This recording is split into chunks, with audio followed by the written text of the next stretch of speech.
Hey, good morning, everybody. Welcome again to Take 5. It's Monday and time for another week to get started, another week. So let's jump right in. I'm sure you have paid attention to the fact by now that if you see me on Take 5, that we are in our Back to Basics series, and that's what we're doing today. Yesterday, I did our 10th or 11th installment of our Back to Basics series, and we talked about one of the most well-known stories in the Bible. I personally think it might be the most well-known story in the entirety of the Bible, and that's David and Goliath. The truth is, I'm sure every person that's watching this video knows this story. It has almost become a folk tale or a legend or a myth more so than just a Bible story because it is so well known. And the truth is, this story warrants a lot of attention because it was a great feat by a very young man named David. You know the story. There was David and there was Goliath. And Goliath was this champion warrior of Philistia. He was the best soldier. Out of all the soldiers in Philistia, he was the best. The Bible tells us that he had been trained from his youth and that he was 9 feet tall. And he was a giant, and I want to tell you today that that's not a hyperbole or just a fictitious story, part of a myth or something like that. This was a real man who was actually 9 feet tall. The Bible tells us that some interesting facts about him and how strong he was. His bronze coat of mail that he wore on his chest. The Bible says that weighed 125 pounds. And then the Bible says that just the tip of his spear weighed 15 pounds just by itself. So can you imagine having to be strong enough to throw a spear that the tip of it, just the tip, weighs 15 pounds? And then his foe, the other part of this story, was a young man named David, who was a shepherd boy, and we believe to be somewhere about 13 to 15 years old. And we know the story, right? They clashed, they fought against each other, and the 13-year-old David, the shepherd boy David, defeated the giant champion warrior Goliath. And what an amazing story this is. And we use this all the time to talk about sports teams who, when an underdog beats a better team, or talk about other things in life. This is just a grand story. But one of the things that I learned this time from studying is that while there are many, many stories of miracles in the Bible, this is not one of them.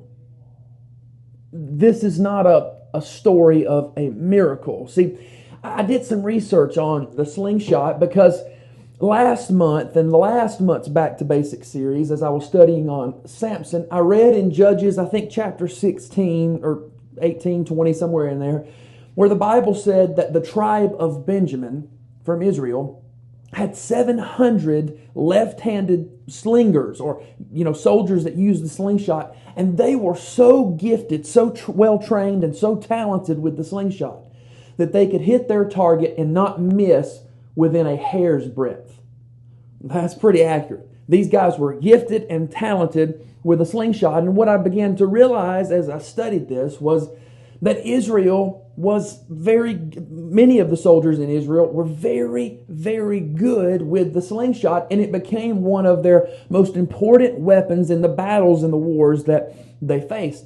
So I started studying up on the slingshot some, and I found so many historical points and so many cool things I learned about the slingshot and how the slingshot was used back in ancient times. And a couple of the things that I learned were that these ancient nations started teaching kids from a very, very young age how to use the slingshot.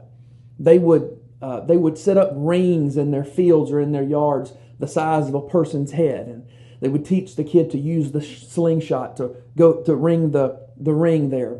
They would do something even more serious, and they would take a piece of bread and stick it on a stake out in the yard, and they would not let their children eat again until they knocked the piece of bread off the stick.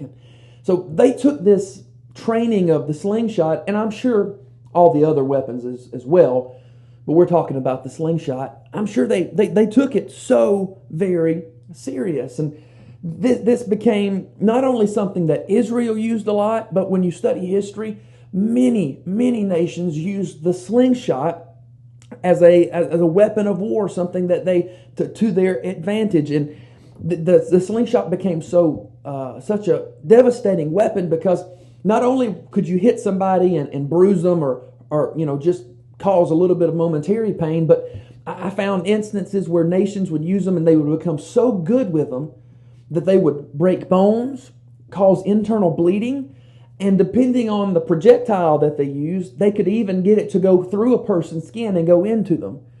So now you can see how devastating of a weapon in the right hands the slingshot could be. And so when you now realize this and how David used the slingshot to kill Goliath, now my question becomes, after we've gathered all this information, and we've realized now that David defeating Goliath wasn't just a miracle because he had been well trained for this moment his entire life, apparently. This is my question.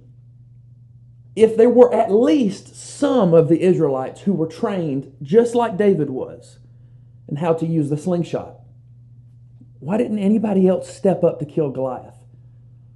Why didn't anybody else step up to challenge this man that was coming out and taunting them and defying the armies of God every single day?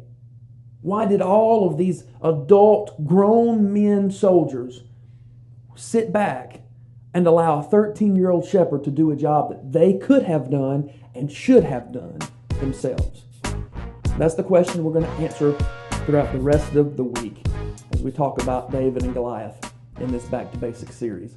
Hope you have a great day today. I'll see you again right here tomorrow on Take 5.